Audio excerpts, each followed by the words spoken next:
Ben, I'm in the general for the legendary.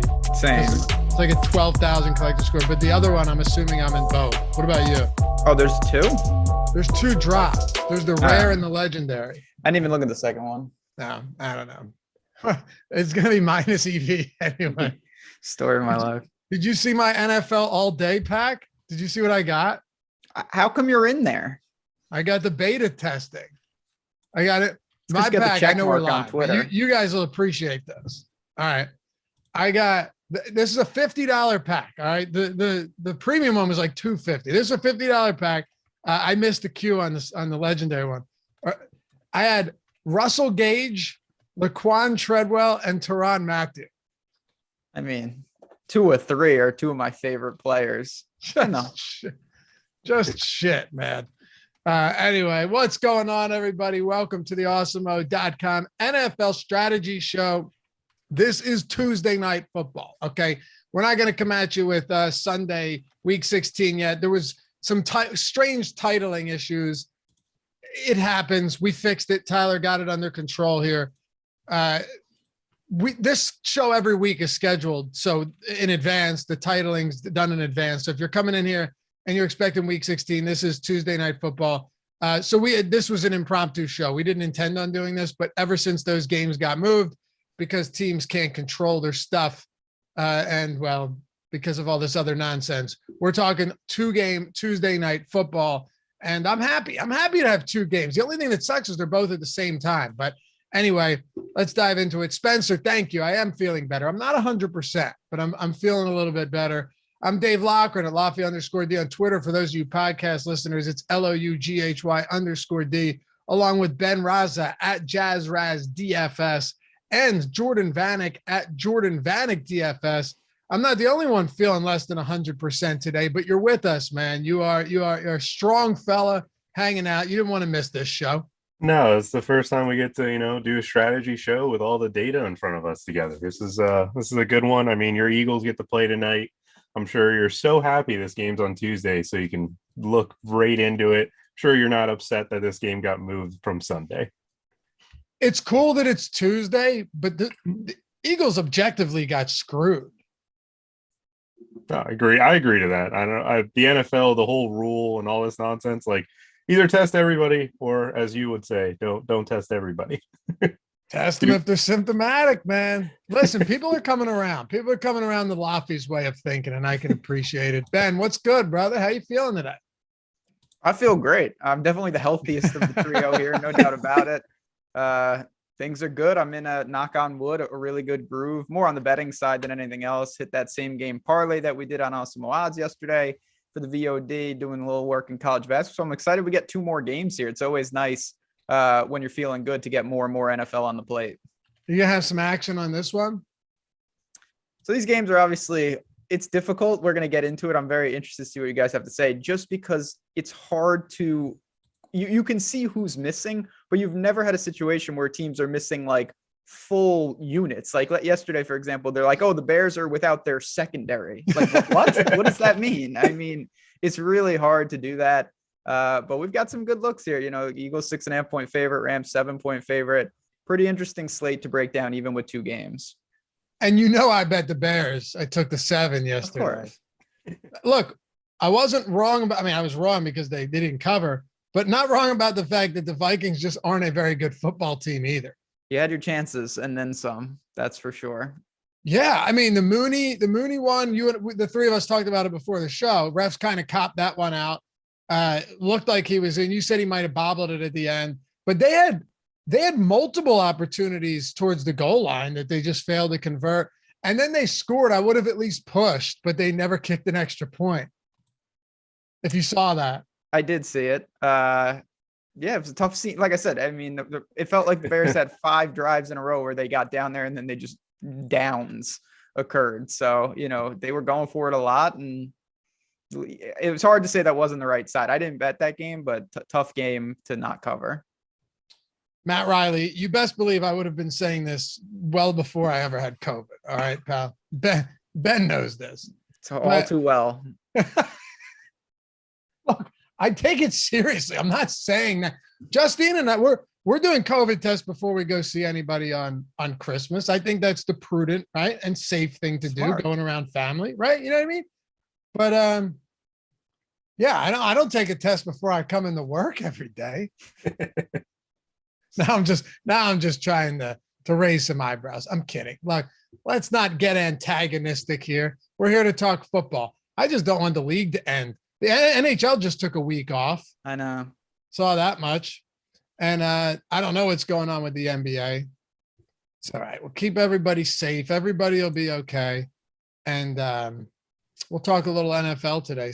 Tuesday night football, Philadelphia Eagles, Washington football team, LA Rams, Seattle Seahawks. We'll go position by position as we usually do. The good thing, let me ask you this though, Jordan. And this is what sucked yesterday when we did this show. Matt Kajeski and I did it. It's like after the show is over, you start getting all this news rolling in. So we got to play the contingency roles here and see if we can figure out what happens if this guy's in or this guy's out. But is there still a chance that Taylor Heineke plays today? I believe with the new rules there is, if he tests negative and he hasn't shown any symptoms, but I'm not 100% sure. But to be honest, I'm not really that afraid of Garrett Gilbert being the starting quarterback for a football team, because he did start last year for Dallas and they took a 13-0 lead against the Steelers. And that was when the Steelers defense was healthy. And actually they were 8-0 at the time. So I'm not really afraid of Garrett Gilbert. He went 21 of 38 for 243. He ran for 28 yards. I'm not sure I'm treating Garrett Gilbert as much of a downgrade as from Heineke as people kind of anticipate. You might be right. Taylor Heineke is just not that good. Ben said yesterday, right, Ben, that Nick Mullins wasn't a big downgrade from Baker. Nick Mullins actually played pretty well. It was fine. I think the one difference that I'm going to look at, maybe in overall, chances for Washington to win the game, it's not that big a deal. But I do think on a fantasy angle, there are some things, particularly with the somewhat rushing upside that Heineke brings. I think he's a better fantasy scorer than where like Baker and Mullins to me are very similar in that regard. But I'm with Jordan. I don't think it's, if this is Garrett Gilbert's game, the Eagles are 100% winning. I don't think that's the case. And I think the spread is already anticipating that that's who's going to be under center. So at 6.5, I think that tells the story in itself. For sure. Now, this spread moved to 12 on, was it Saturday, right? No, Friday or Saturday. Because I was talking to Eitan because the guy, I was like, they're probably just going to avoid that. I'm assuming they did because that happened to you and me multiple times last year where we jumped in on really good spots before they pulled it. And then once the game got moved, they voided all of our bets. Yeah, I think it's, situation by situation. But yeah, last year that was the case, particularly with Kansas City when they canceled the game. That was it. Who were they facing? I believe it was the Chargers, but I don't actually remember. I know it was Kansas City. But yeah, I mean, this spread has jumped like 10 points over the course of a week. But again, Washington is missing. I know everyone's talking about the quarterbacks. There's like 20 other guys that are in or out potentially. And some of them are coming back on today, which really helps them. But overall, clearly it's not going to be the same team. Hit that thumbs up if you haven't done so yet. We love you for helping us out here.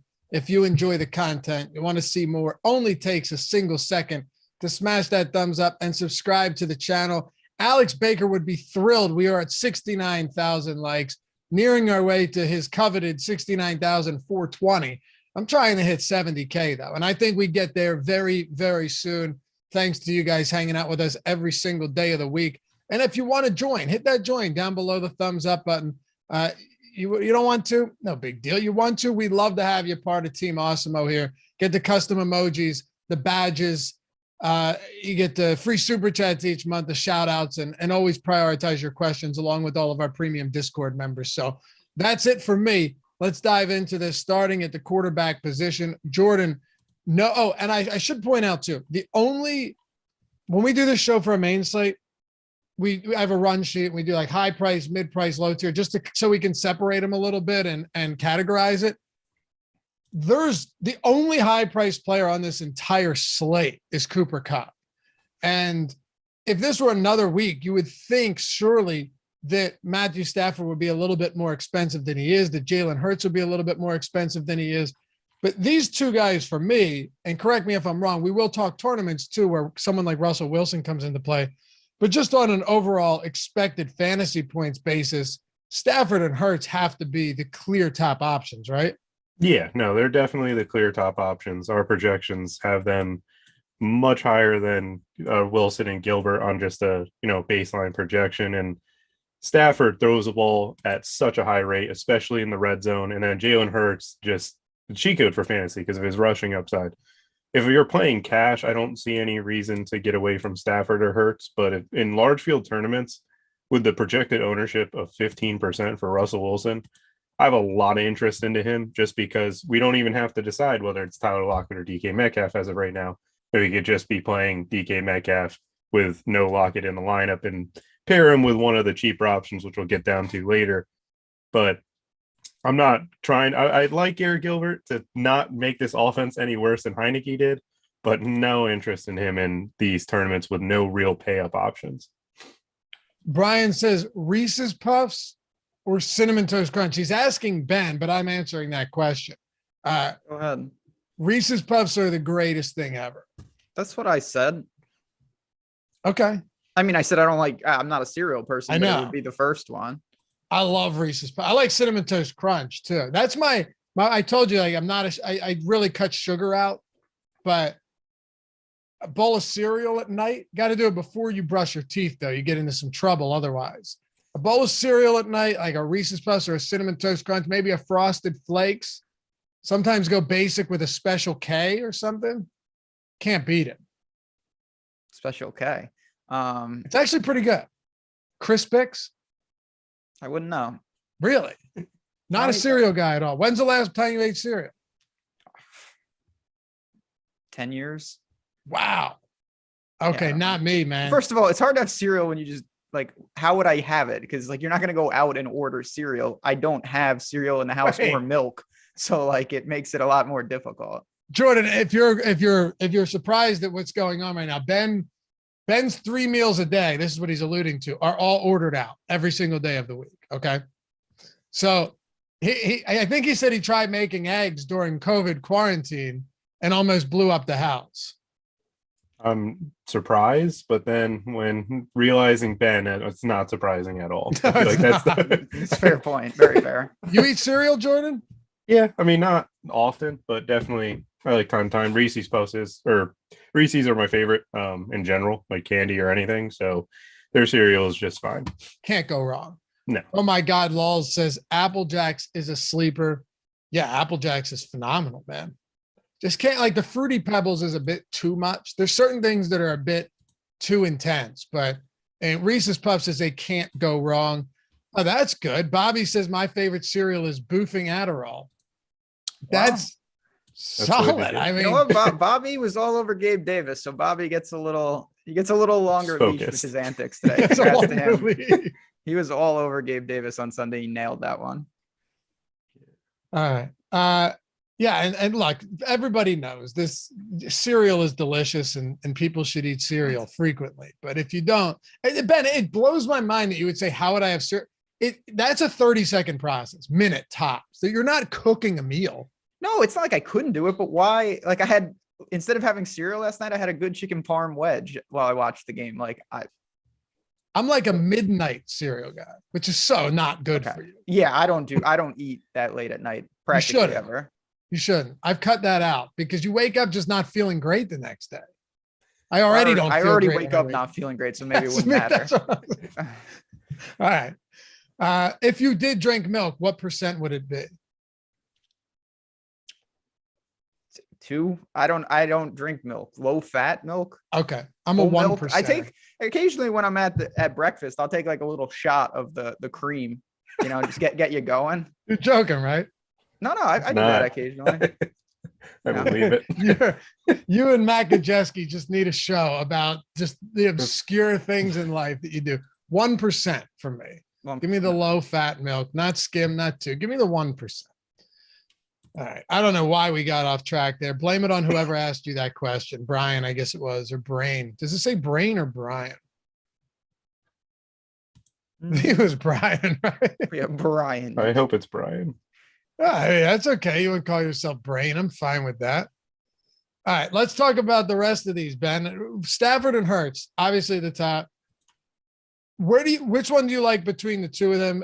You can play both of them, and I would suggest you play both of them a lot. But I'd really want to know where you're at on Wilson if his ownership comes in as low as it currently is, around 13% on DK. Yeah, I think so. I mean, it's pretty easy to talk about this because there's only 4. And with Russell Wilson not being popular at all, to me, that basically eliminates Garrett Gilbert because all the things that I would do to go to him, Russell Wilson, he kind of captures most of that. Against the grain, different. I'd rather have Russell Wilson than Gilbert. And even if I was building a lot of lineups, the other 2, of course, are going to be the top 2. I think I'd go to Hurts just because right now it looks like the ankle is going to be a non-issue and he can just make up for so much production. Even if, not saying he needs a huge rushing game, even if he has like 40 yards rushing, like that's a full Stafford touchdown. Never mind if Hurts scores on the ground. So for me, it would go Hurts, Stafford, Wilson, and then obviously Gilbert would be last. Yeah, Gilbert's got to be last. It's just in large field tournaments, ways to get different today. It's not like Seattle's not going to be owned, right? That's not the case on a 2-game slate with only 4 teams and one of them with Garrett Gilbert. So it's like 3.5 teams really, Jordan.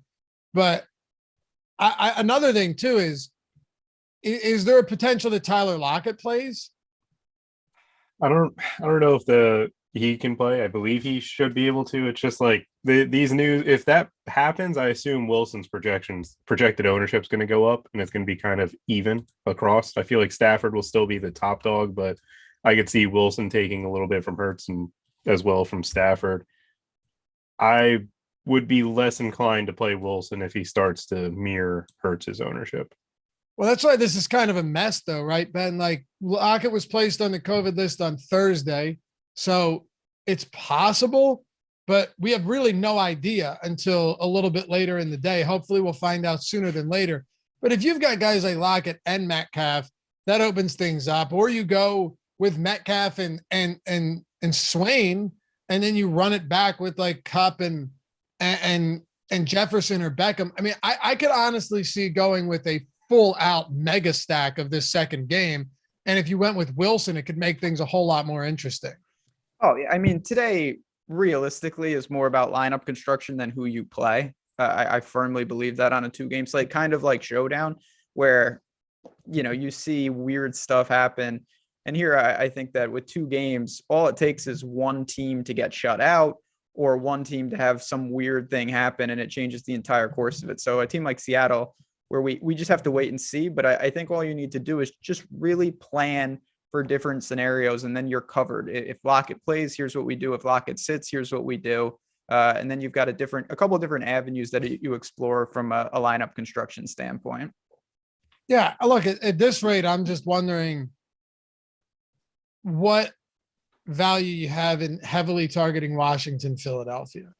And I'm not saying you can't get to some of those options, but what's the likelihood of that game stack going, heavy on those guys? I know it's a 2-game slate, so we don't need to get super deep into stacks, but is there really that tournament winning upside with Garrett Gilbert and the pass catchers for Washington? I'm assuming your answer might be yes, Jordan, but the likelihood of that seems very low, even though McLaurin's back.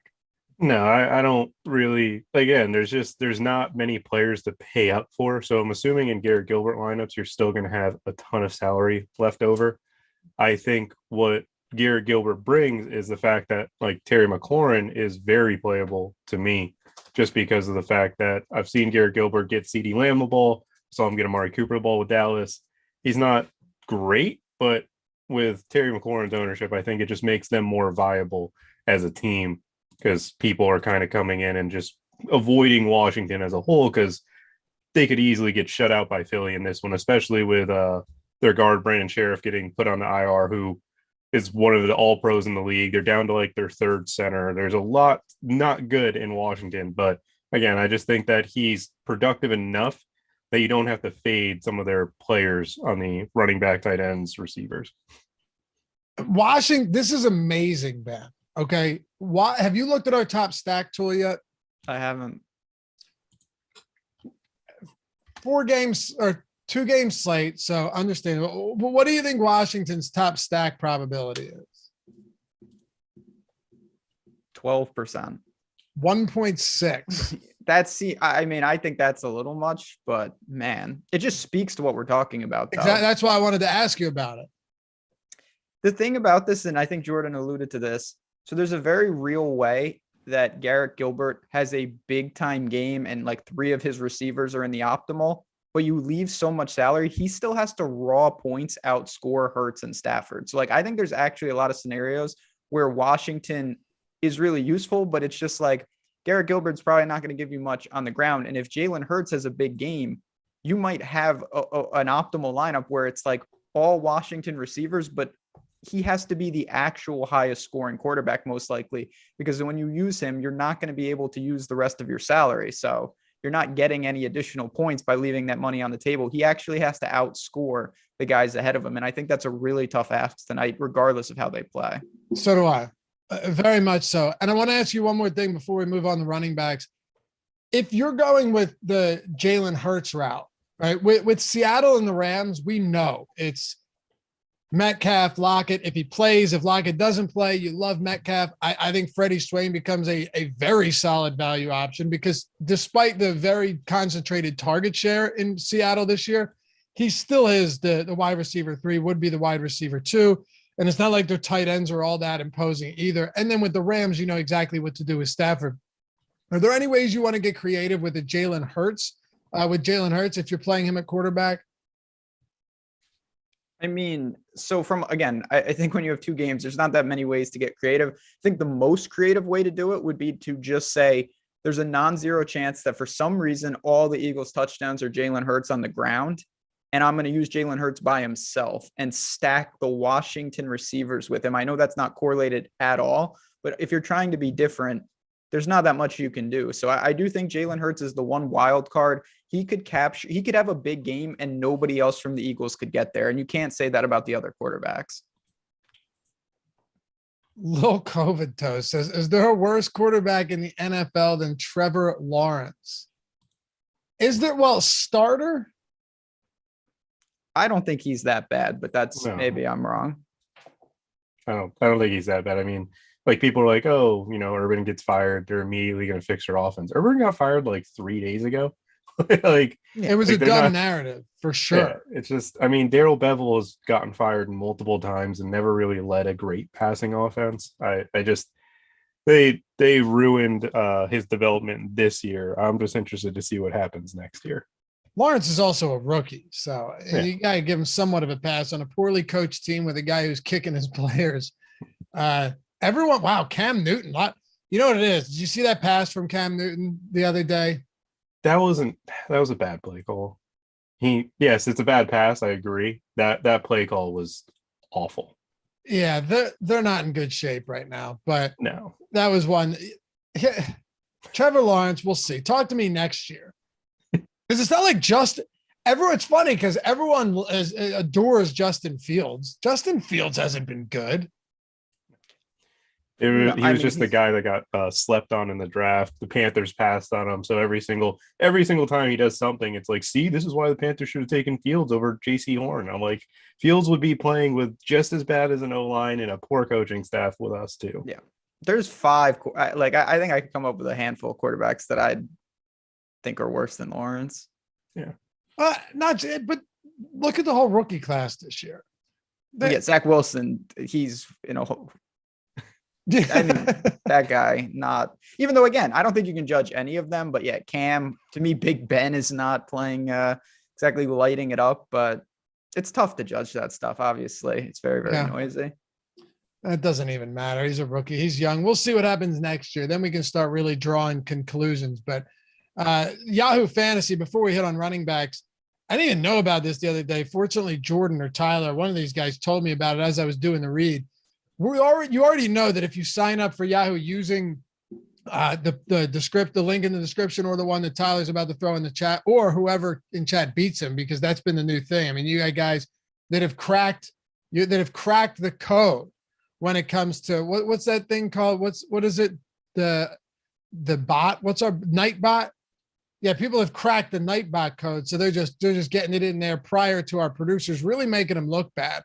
But if you use that link in the description or in chat and sign up at Yahoo, deposit $10 or more, that's it, and enter a paid contest, well, you get a free month of Awesemo Plus Platinum, $90 value, everything on the site, from ownership projections to top stack tool, boom bust, player projections, lineup builder, everything, not just football or basketball, but every single sport. And all of our tools, you can use them for Yahoo as well. So that's huge already. You should have already taken advantage of that, especially given that Yahoo was giving you back $10 in site credit.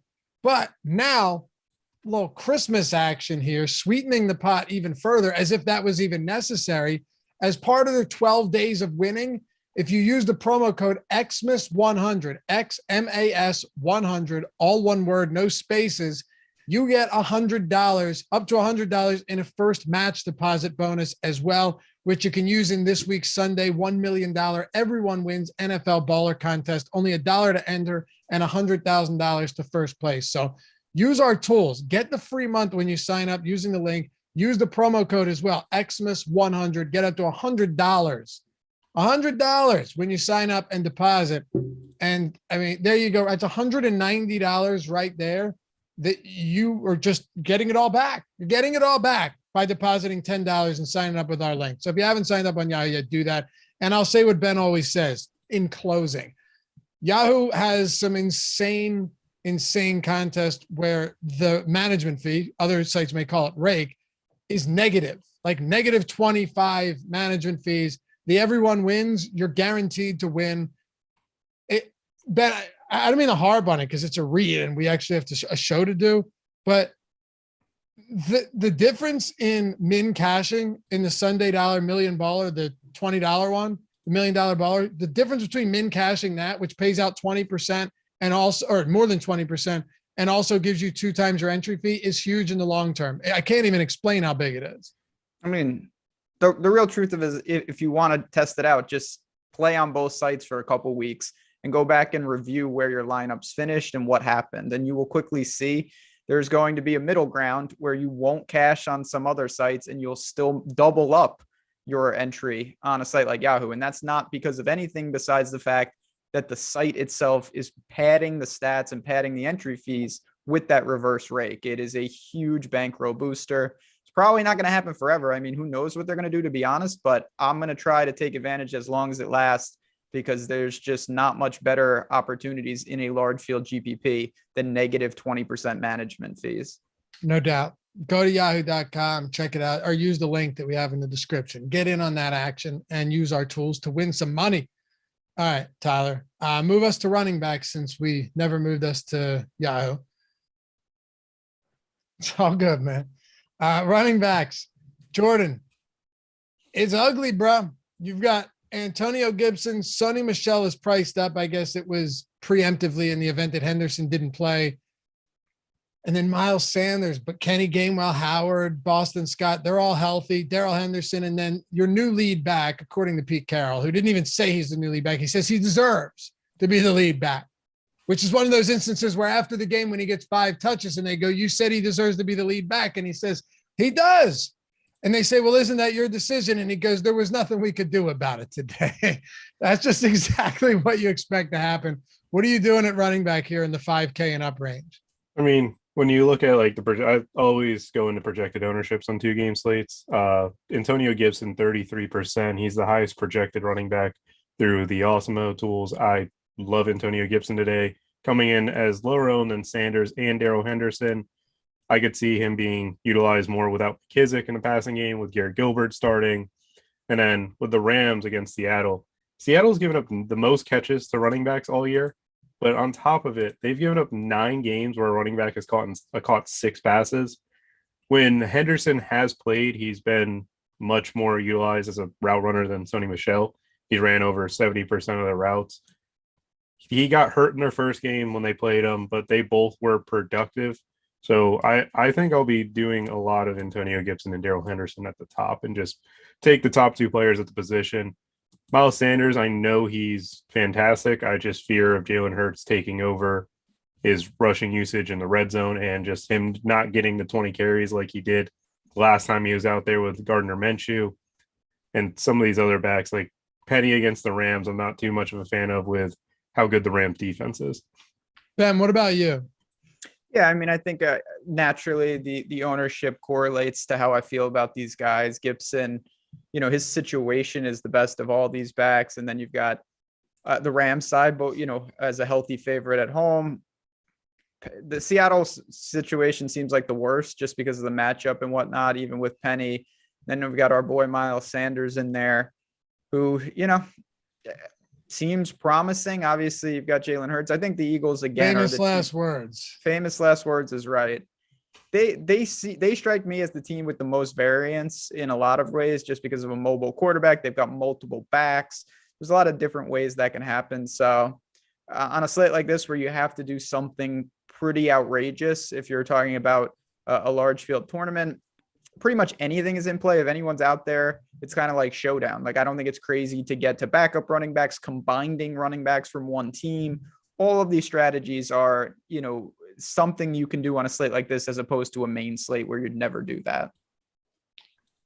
I mean, I'm even looking at some of these dirt cheap options, and it's ugly, Ben. It's really ugly, but Jordan Howard was getting a lot of work before he got hurt. Does he come back and get involved? Jonathan Williams had 3 carries inside the 10 last game to Antonio Gibson's 1. Do they fall behind early and that happens again? Because mind you, that was later in the game. And Jonathan Williams saw all of the red zone carries on one single drive and also punched it in the end zone. Could that be possible? I don't know, but these are the questions we have to ask ourselves, along with why is Darius Geis still in the player pool as a player on Washington? I swear to God, I was just about to say, wow, look, Darius Geis in the player pool. Forgot that guy existed.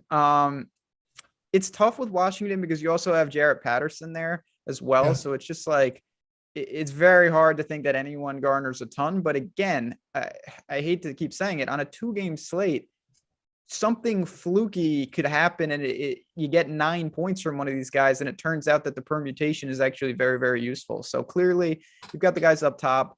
Gibson would be my number one, Henderson, Miles Sanders. Those are the guys I want to get to, but so does everybody else. And there are cheap running backs that are worth playing today. I'm really not that enthusiastic about Gibson. His ownership is kind of low though. Actually, like 60%. No, I'm sorry.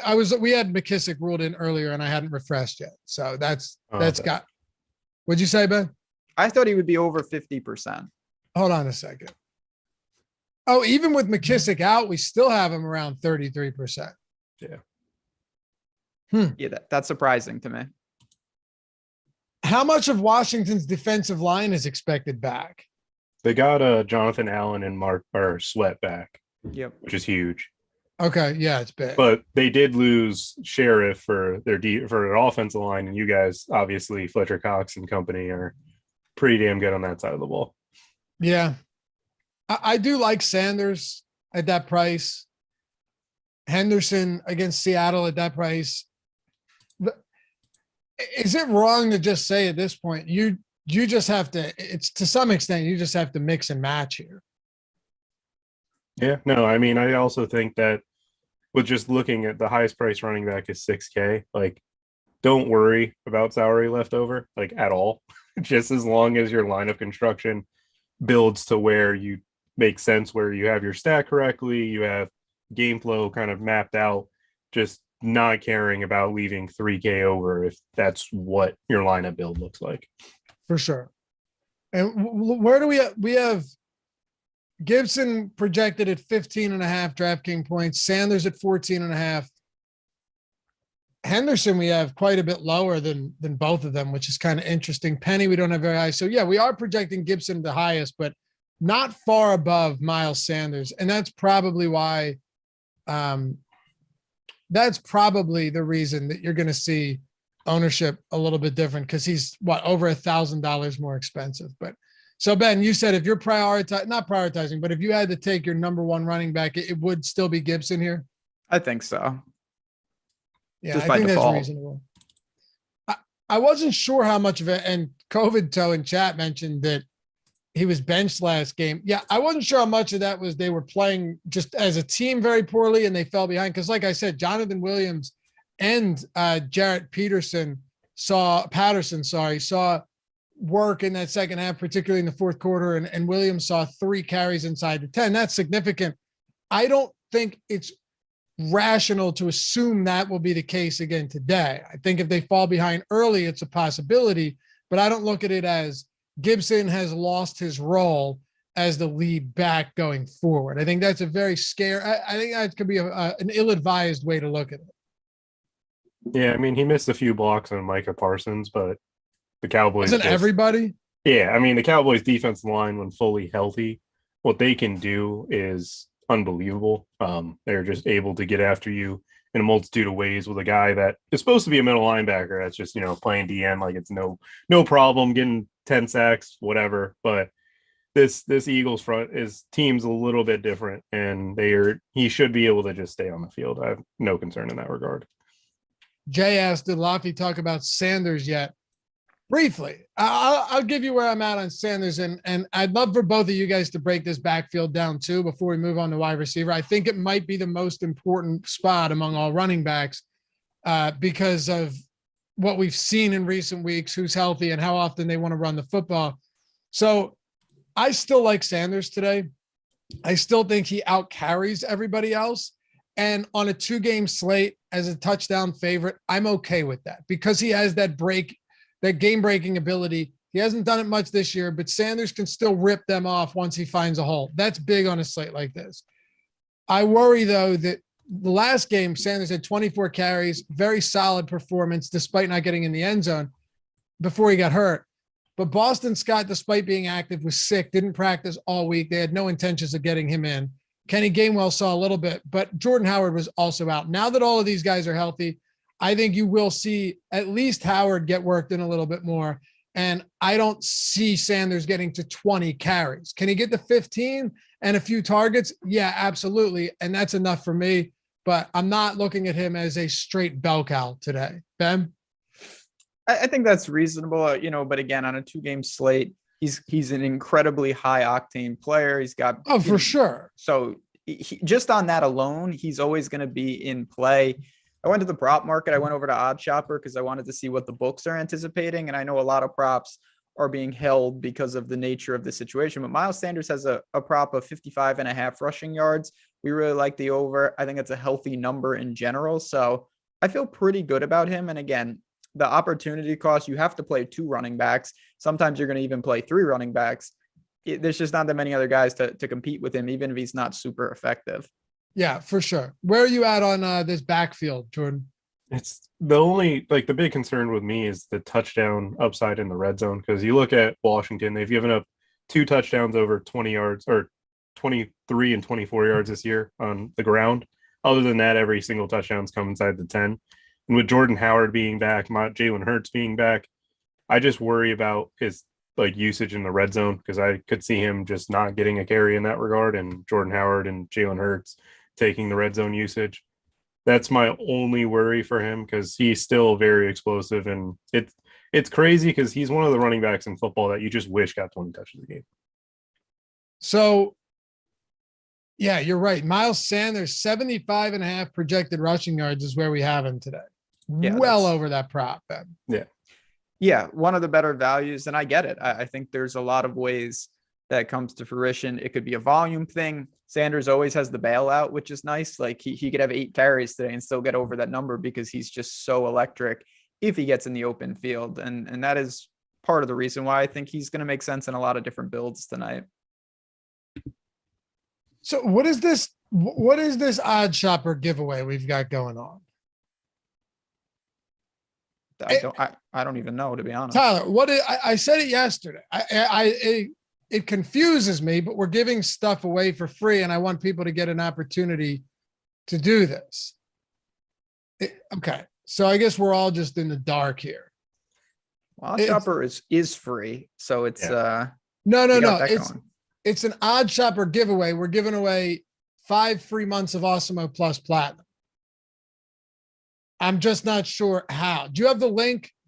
Tyler? There should be a link or something in chat. I don't know. Somebody that does the daily marketing, if you're watching this, hit me up because I don't know. It just says be sure to also enter the Odd Shopper giveaway. And I know there was a link, but I'm not sure what the giveaway is. And I would like to give this stuff away. So I don't know. Hold on. I'm going to tell you right now. Bear with me, folks. While you do that, can I just quickly talk about college football bowls? Yeah, please. And the bowl season promo as well. Yes, absolutely. So I know a couple games have been played. There's still probably about 40 bowls going on. And me, Jordan, and Matt have talked about all of them. We've got content all over the site. We have got a giveaway there and a package and a promo that is bowl season. If you sign up with that, you're going to get 50% off for the entire bowl season. It's going to take you all the way through New Year's, all those games. You get Matt's projections, the whole team, all the write-ups. We've done the YouTube show over on Awesemo Odds. So I know throughout the day, we're getting Tuesday night football for the NFL, but normally today, we'd be talking about the bowl games that are going on all day. And that's going to be all the way through the new year. Great opportunity. If you have not played college football DFS, it is wild. You can play 2 quarterbacks. It gets absolutely crazy over there. Definitely worth checking out and using that promo. Absolutely. All one word, bowl season. Okay, here it is, Tyler. I gave you the link. All you have to do is enter with your email or Facebook, and you can get a free month of Awesemo Plus Platinum. We're giving out 5 of them, $90 value. It says, check out the Odd Shopper experience. See, this is what confused me, Ben. I don't know. You should be going on Odd Shopper anyway. I'll tell you that much because, yeah. It's the best place to find bets. It takes 2 seconds, and we use it every single day on the shows and for our own betting life. So yeah, I don't know. I'm gonna have to get some clarification. That makes no sense to me. But there's free stuff we're giving away. So enter your email address because why not? All right, let's talk about wide receivers here. Before we do, actually, yeah, skip over Hall of Fame. It just took me so long to figure out what that was that I'll never have time to get all of this in. So we've got wide receiver Cooper Kupp at the top. Jordan, he is by far the most, he's $2,000 more expensive than the next closest player at any position today. Yeah, and he's coming in at 84% owned. And if you want to get unique, you just fade him and boom, you're there. I'm not going to bother with that just because he's been phenomenal all year. I believe Seattle is one of the worst teams against receivers. We haven't projected 28 points. The next closest player is Stafford with 22. And then outside of that, it's Metcalf with 18. Kupp is in an unbelievable spot and just continues to see such high volume. And I don't see myself getting away from him even at his ownership because he's just the best player on the slate. I have zero interest in it either, Ben. Maybe if you're trying to get crazy, it's doable. I mean, I'm not saying it's impossible to get away from Cooper Kupp and have a solid week, but it's scary fading somebody like him. Yeah, I mean, it always can work, obviously in the NFL, but there's just so many ways. This is where raw points comes into play once again. Cooper Kupp on a normal slate, you know that if he has a middling game, it's not going to hurt you. You know, if he has 20 DK points, that's not great at 8,800 because you're saying there's so many other players. On a slate like this, even if he has that type of pedestrian game, you're probably in trouble because of the amount of raw points, depending on what else happens at the wide receiver position.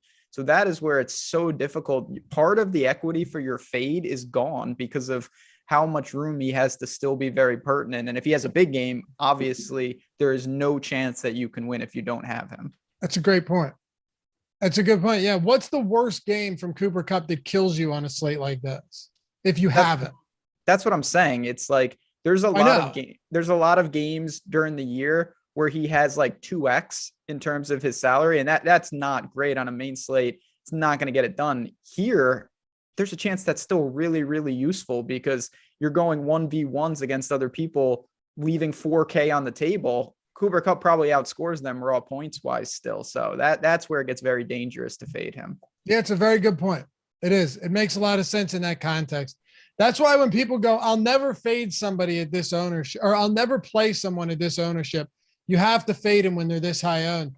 If you're not looking at the big picture and saying, all right, well, what lineup am I building that has the same ceiling, but also can, or not the same ceiling, but can give me a higher score if Cooper Kupp doesn't hit. Even if Cooper Kupp doesn't hit, you're hoping for an injury here or like a 5 for 50 game. And it's just very unlikely that happens. So yeah, good point. Tyler or Jordan, sorry. What else are you doing with Loughran and Metcalf and these guys? And we'll wait on Tyler Lockett, but if he's out, well, let's play both sides of this. If he's in or if he's out. I mean, if he's in, then it becomes very unique with him and Metcalf. I feel like I'm with Ben where I just never get that one right. He got targeted a ton in their first matchup, and Russell Wilson missed him on a few deep throws. That was because of the thumb injury. So my lean is Lockett because Jalen Ramsey is back, and we've seen Metcalf versus Ramsey and just how much he's dominated him. Ramsey does play a lot more of the slot this year, and I believe he did that against Seattle the first time around. But Metcalf just hasn't had that many games this year that it feels like he's been super dominant. I think also I'll add to this with the Cooper Kupp fading. I think it's got to be a fade where you're getting the maximum amount of Rams, where you can't play Cooper Kupp because you have Odell, Van Jefferson, Michelle, and Matt Stafford. I don't see him being left out unless you're doing that. Loughran at 25% ownership. I know he's coming off the concussion, but 25% compared to some of these guys that are in the high 40s. I know Philly's been really good against receivers this year, but with Garrett Gilbert, you could see high targets. Like Loughran can get there purely off of volume, especially as 6.5 point underdogs. It's it's scary because of the fact that it's Garrett Gilbert, but I don't see that big of a difference between him and Taylor Heineke. And we have him projected a little bit more than Devontae Smith, but I'm not afraid of McLaurin in this slate at all. For sure. And someone said, remember when Renfro was a can't miss play yesterday? Yeah, Renfro is not cut, but No. Renfro was still an objectively good option on that slate at that price. It's just the better example is Justin Jefferson yesterday. Justin Jefferson was $8,500 yesterday. He scored 14.7 DraftKings points. Not good at all on a main slate. He was in the winning lineup. Still in the optimal. Yeah. Because 14.7 on a 2-game slate is huge depending on what everybody else does. And that's where normally the fade would really help you for Justin Jefferson. You're still hurt by it. And that's what Cooper Kupp captures tonight. So this is why I love our boom bust tool. And look, I'm not going to talk you off. If you're playing one lineup and you're playing it in the large field tournament and you just want to go crazy, go for it. But I think Jordan makes a great point. If you're doing that, you need to supplement, or you need to go with full out Rams. Other than you have to, because they're going to score points today. They're going to score points today. They have the highest implied total on the slate. They're going to score points. And if that's the case, they have 26.5 point implied total. You want to get to Beckham. You're going to want to get to guys like Jefferson. Hell, even if it's like a Kendall Blanton, which I would not suggest you get to a lot of, maybe he scores, who knows? If it's not Kupp, it's got to be some of those guys, or Darrell Henderson. You want to go with like receiver plus running back without Stafford, fine, but they're a pass first team. Anyway, the reason I love this boom bust tool is it gives you a decent idea of whether a guy's over-owned, under-owned, or appropriately owned. Well, Cooper Kupp has the highest boom score, highest or lowest bust probability. And despite that ownership, he still has a higher likelihood of being in the optimal lineup. He has a positive leverage score as well, which when you have ownership close to 84%, it is not often you have someone that still has a positive leverage score and has a likelihood, 85% probability of being in the optimal lineup. That's just crazy. All right. Ben, with guys like Devontae Smith and Jefferson and Beckham, I love Jefferson and Beckham today. I think Beckham's just too cheap.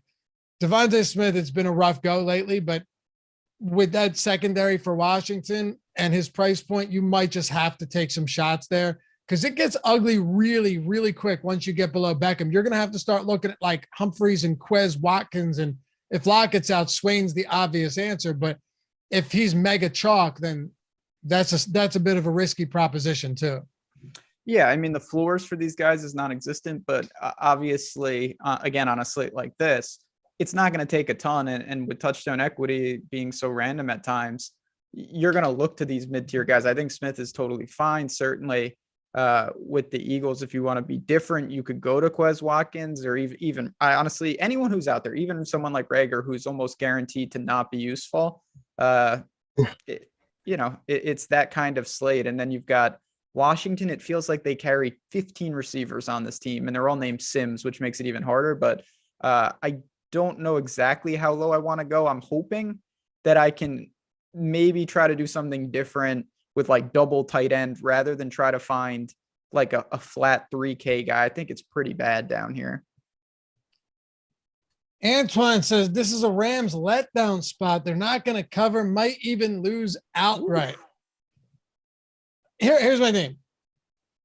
Antoine, if you're gonna have a hot take, you got to just say they're going to lose outright because not covering is a 50-50 proposition. You know what I mean, Ben? Like it's a coin flip if they cover or not, really. Yeah, covering doesn't mean anything. But yeah. I mean, I don't agree with that, but I totally get where that's coming from. You can, if you think that Seattle money line is a nice slow price tonight and certainly divisional matchup, yeah, you're seeing upwards of plus 250 for that. So if that's something you feel about, you can make some good money tonight if you're right. I don't think divisional spots are the worst places to take those kind of long shot money line bets. Not at all. Like I said, Seattle obviously can win this game. I don't think they're going to, but we see it time and time again in a tough spot like this. So yeah, that's where money can be made. I like the Rams to win. I don't have a good lean. in like admittedly as far as the spread goes, but Seahawks plus 6.5. I mean, yeah, I don't mind getting in under a touchdown on that, quite frankly. Or I'm sorry, what are the Rams minus 6.5? 7. Are they 7 now? Okay, I'm I seeing think it's them. bouncing around, but I see 7. Yeah. All right. Any other wide receivers you want to hit on, Jordan?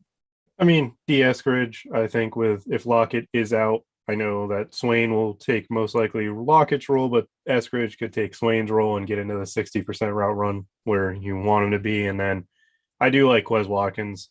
He's second on this team in deep targets. He has the most deep yards, and Washington is the 8th worst team on 20-plus yard throws. So if you're going to the bottom of the barrel, I think those are the 2 receivers that I like the most.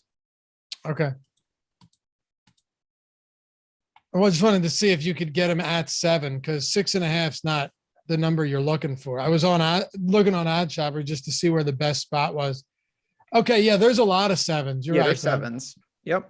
There's a lot of 7s. So yeah, that's why you got to shop around. If you're just openly taking a 6.5 over a 7 with very similar juice here, big mistake, Ben.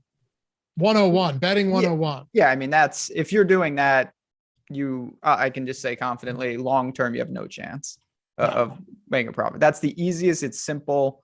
You can just go to OddsShopper or many other things and look. You got to get the best number available, and especially when you're talking about 6.5 to 7. We all know how often a game lands on 7. Right. That's what I'm saying. Like when it comes to these key numbers, you have to be cognizant of that. Huge. Absolutely. And you don't even have to look around. Just click on it. It'll tell you where it is and send you right over there at OddsShopper. Quez Watkins, I think, just will they air one out to him? Maybe air a couple out to him. Definitely possible. He's playing a lot of snaps. Freddie Swain, again, if Lockett's out, he will be chalky, but he's super cheap. He's found the end zone a few times this season. Anybody else, Ben, at wide receiver before we hit on tight ends and wrap this baby up? No, I think that kind of covers it. The Seattle guys, Lockett's going to determine how viable they really are. And then again, I think there's a pool of guys that are in the quote unquote showdown bucket where realistically they have almost no chance. But if they're on the field for a handful of plays, if one of them scores, that could be the spot down low. Mix and match, very hard to decipher. I'm going to try to avoid them if I can. All right. We got 500 people watching. 99 likes. We're 1 like away from 100. Come on. One takes 1 single second to get us there. I know you guys just forgot. I don't hold it against you. But if you would please take that single second and hit that thumbs up and subscribe while you're at it, we'd be really appreciative of that. All right. Tight ends. Jordan, let's wrap this up. You want to talk about pure shit. I mean, this is bad. It's Dallas Goedert and then Everett and John Bates. And then you say, oh, maybe we'll just go all the way down. Let's go to Will Dissly or Kendall Blanton. It's rough on the tight end streets this week. Oh yeah, I mean, I'm interested to see what Ricky Seals-Jones news is because I believe he's questionable for the game. And if Philly's one thing they're bad at is guarding tight ends, they've given up 11 touchdowns to tight ends this year. No problem there. Gerald Everett and Will Dissly are the most annoying tight ends. I feel like Gerald Everett shouldn't be playing at this point for that one game he had against the 49ers where he fumbled twice and was the reason for an interception. It's definitely ugly. I think I'd just go with Dissly over Everett and then one of the Washington tight ends for my player pool outside of Goddard. Yeah. If I need salary and I'm not certain I will, I'll just go Dissly. If it's one of the two, I'll go Everett. He's run 3 or twice as many routes as Dissly has over the last 3 weeks. But as far as targets go, there's not that much separation lately, at least. And Everett, I think it was you, Ben, talking about Everett dropped like 3 passes and a touchdown a couple games ago too. So that doesn't bode great for him. No, but this is the one, obviously you have to play a tight end. If for some reason Dallas Goedert doesn't have, even a remotely good game, this is where it really could just come down to, just picking the highest scoring raw points tight end amongst all of them, because, the difference between Gerald Everett and the min priced guys, I don't think is much. So I wouldn't be shocked to see a lot of people have every other spot perfect. And then it just comes down to who is truly the highest scoring tight end on this slate. I hear you. Yeah, Disley at 5%. Maybe you're right, guy. Maybe both of you are right. Like, you just screw it. Get Disley in there. Even if you have the additional salary, the difference in ownership is significant. All right, let's wrap it up with this. Defenses. I don't really care at this point. I mean, I think I played 3 people against my defense in a couple lineups yesterday because it doesn't even matter on a large field. If they ended up running back a touchdown, and the Browns did have a couple opportunities, Renfro muffed 2 punts, right? And they recovered a fumble. They had a couple sacks. It's possible. And it's also possible that none of the defenses are good. So I prefer not to do that. But on a 2-game slate, if it's 2 players against my defense, it is what it is at some points. 3 is a stretch. That was just straight crazy mode. But Ben, do you have anything here that you want to point out for defenses that you think could help from a strategic standpoint, or are you just going with whatever? I mean, I am just going with whatever, but I do think for non-mobile quarterbacks, particularly Stafford, that you can stack Stafford and use Seattle's defense and hope for, he's done this multiple times this year where he's thrown a pick 6. And then all that does, it makes Stafford throw the ball even more. And there's just a chance that even if Seattle gives up 35 points, if they have a couple turnovers, which helps your stack, they're still the highest scoring defense of the bunch. Right. Or they're around the highest scoring defense of the bunch. And nobody does that. That's the thing. Right. You're also killing dupes when you do that, because who stacks their quarterback against their own defense? That's what I did yesterday. I do that a lot in Showdown. Yeah. A 2-game slate's not entirely, it's different, but it's not crazy different in this sense, Jordan. And it's one way to get away from everybody duping you. But it's possible that none of these defenses score a touchdown. So even the ones that only allow, 10, 14 points still finish with like 6 fantasy points. You know what I mean? So you have to at least factor that into the range of outcomes. Yeah, I was going to mention the pick 6s with Stafford, because Seattle at 2%, like, that's a clear-cut way to get unique. And defense is what usually, even on like the smaller slates where you have the 4 p.m. only, difference between the top defense and the lowest defense is like 3 points. And if for whatever reason you're not leaving salary on the table, like, Seattle's defense can be the optimal compared to Philly, who's obviously one of the most likely defenses, but it's easy to just get Seattle and be different in this regard at 2% ownership. Yeah, if we win with this strategy today, we are shouting out one man, Ben, and you know who that is. Certainly would. Laz, the original. Now, he did that on the main slate, which is extremely dangerous. But you know what? He was certainly the architect of that strategy. Running out like full-blown stacks against his defense and winning $250,000. Back-to-back weeks, I think, too. Yeah, that was a scene. G-Sauce, can you explain why Sony Michel costs more than Miles Sanders? They preemptively priced him up or never priced him back down after the Darrell Henderson stuff. But anyway, this has been fun, fellas. Thank you for hanging out. As always, it's going to be a good slate tonight. We got live before lock. That will not be right before lock because you have an NBA slate. So 4:30 to 5:30, tune in for Eitan and Neil, Neil is the showdown and short slate king at this point, breaking it all down, giving you all of the updates. Pay attention to news throughout the day. And if you're watching this after the fact, hit us with a comment down below. Shout out to Tyler Zander for producing. Ben, follow you at JazzRaz DFS. Quick question here. What do you got going on for football and everything else throughout the rest of the week? Yeah, certainly, obviously, mostly focused over on the Awesemo Odds channel. If you love betting content, got videos going up there talking about the parlay builder and same game parlays, which have truly, swept the industry. All you hear about is same game parlays. So a ton there. Obviously, college football. If you want those picks, hop in our Discord. Me and Matt G dropped all our bowl picks in there. It's been a good run, Loughy. I know you've been hopping on board. We're going to keep it rolling today. Love it. What about you, Jordan? Got a prize pick show actually at 3 p.m. today with Matt. Going to break down some of the early betting or props that you can get on prize picks. And then next week we'll get our first look again. Yes, sir. All right. Follow me at Loughy_D, him at Jordan Vanek DFS, JazzRaz DFS, and we'll catch you back here for the next one. Peace.